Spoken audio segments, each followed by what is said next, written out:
So if you're looking for a build of Destro to play at some point in Dragonflight Beta, there are 4 builds that I've been playing that have all been relatively impressive. Destro was nerfed recently, but they're still, I think it's overall still in a pretty good spot, and depending on tuning, the spec is extremely customizable, which we'll see right here. So briefly in the class tree, you're going to want Demonic Inspiration, Wrathful Minion, Soul Conduit, Synergy, and either Soul Keeper or Inquisitor's Gaze in AoE or single target. This won't change over the course of the video, but just take what you want. The class tree is customizable. You have a point like here and someone else, some point somewhere else where you can just put in like Banish or like, Shadow Fury, Dark Fury if you want. There's a lot of potential utility in the tree. It's very, very strong.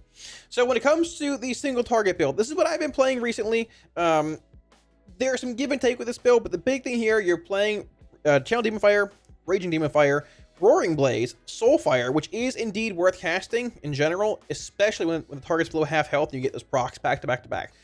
Ruin, Infernal Brand, and Reign of Chaos. There's some discussion between both Reign of Chaos and Wilfred's here with, Infernal Brand and Crashing Chaos. Sort of fight dependent. I think this is a little better in single target. We'll see where it goes. Embers, Massive Shard Gen off Incinerates. Madness giving you Chaos Bolt, Rain of Fire, and Shadow Burn damage and some cast time reductions. Very, very strong. Playing Chaos Incarnate here over Dimensional Rift. I'm sorry, I like them too, just probably not as good. And playing Power Overwhelming here for that bit of a mastery increase, which works well with Chaos Incarnate. Now, if you're looking to play more of a Havoc, like two target stack kind of base build here, I'd opt for this instead. Havoc into Pandemonium for a longer Havoc. Rolling Havoc. You have Backlash here for a big crit chance increase. Flashpoint, obviously. Roaring Blaze here still. Grabbing Channel Demon Fire if it's stat cleave. If not, you can put the point somewhere else possibly. Not grabbing Raging Demon Fire. Still grabbing Soulfire, Decimation, Ruin, Infernal. I'm opting for Crashing Chaos here. When this works, it's bugged right now. When it works, it'll allow you to launch 6 one-shard Chaos Bolts with Wilfred. So you're a little machine gun of Chaos Bolts and Havoc. It's incredibly strong. Madness here, further empowering your Havoc cleave with Crashing Chaos, everything else. Chaos Incarnate here, and a point in Diabolic Embers. Now, if you're looking for more of a hybrid, like Mythic Plus kind of build, I'd opt for something like this. This is a Cataclysm Channel Demon Fire build playing Roaring Blaze here, and it opts for more of like a Cry Havoc, like Havoc Chaos Bolt based kind of, damage profile. We're grabbing CDF here, grabbing reduced cast time on conflict rate. Grabbing Roaring Blades here, which you can grab this if you want as well. They're both pretty close. This gives the edge in single target a bit. Infernal, Crashing Chaos, Wilfred's. And going down here instead, grabbing Madness, grabbing our 2-piece and our 4-piece currently from retail right now. Now, you might want to go into like some kind of central node here instead with Embers and, probably Chaos Incarnate or Dimensional Rift.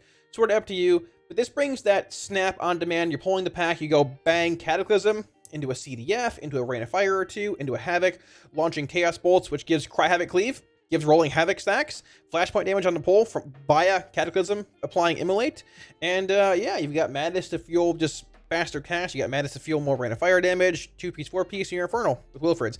This build is well-rounded.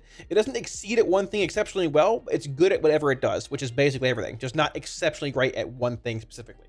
This build here being the final build we have from retail. This is the massive build that we have currently in Season 4 and Season 3 if you've been playing it. Playing Inferno, no Kata here, but playing Inferno, Havoc, Pandemonium for longer Havoc duration, Rolling Havoc, Flashpoint, playing Conflict Rate CDR, playing third Conflict Rate here.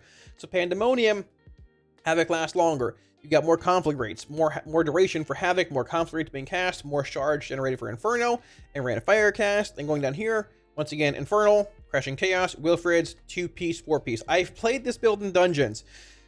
This build looks exceptionally strong in dungeons. Also playing Shadowburn here if you want. You can play it somewhere else. Another point. I don't know, maybe over here if you have the option of it.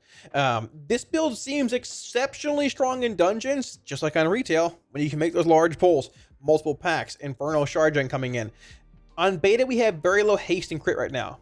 But similar to retail, when we can stack more and more, this build looks exceptionally strong. You've got the whole 2-piece, 4-piece, but you've also got Flashpoint. You've also got Rolling Havoc. You've also got a longer Havoc. You've also got a third Conflict Rate. You've also got just Crashing Chaos coming back for less shard cast Rain of Fires. This build looks exceptionally strong. You also have Ashen and Eradication for single target. This build's pretty well-rounded and brings a massive AoE profile.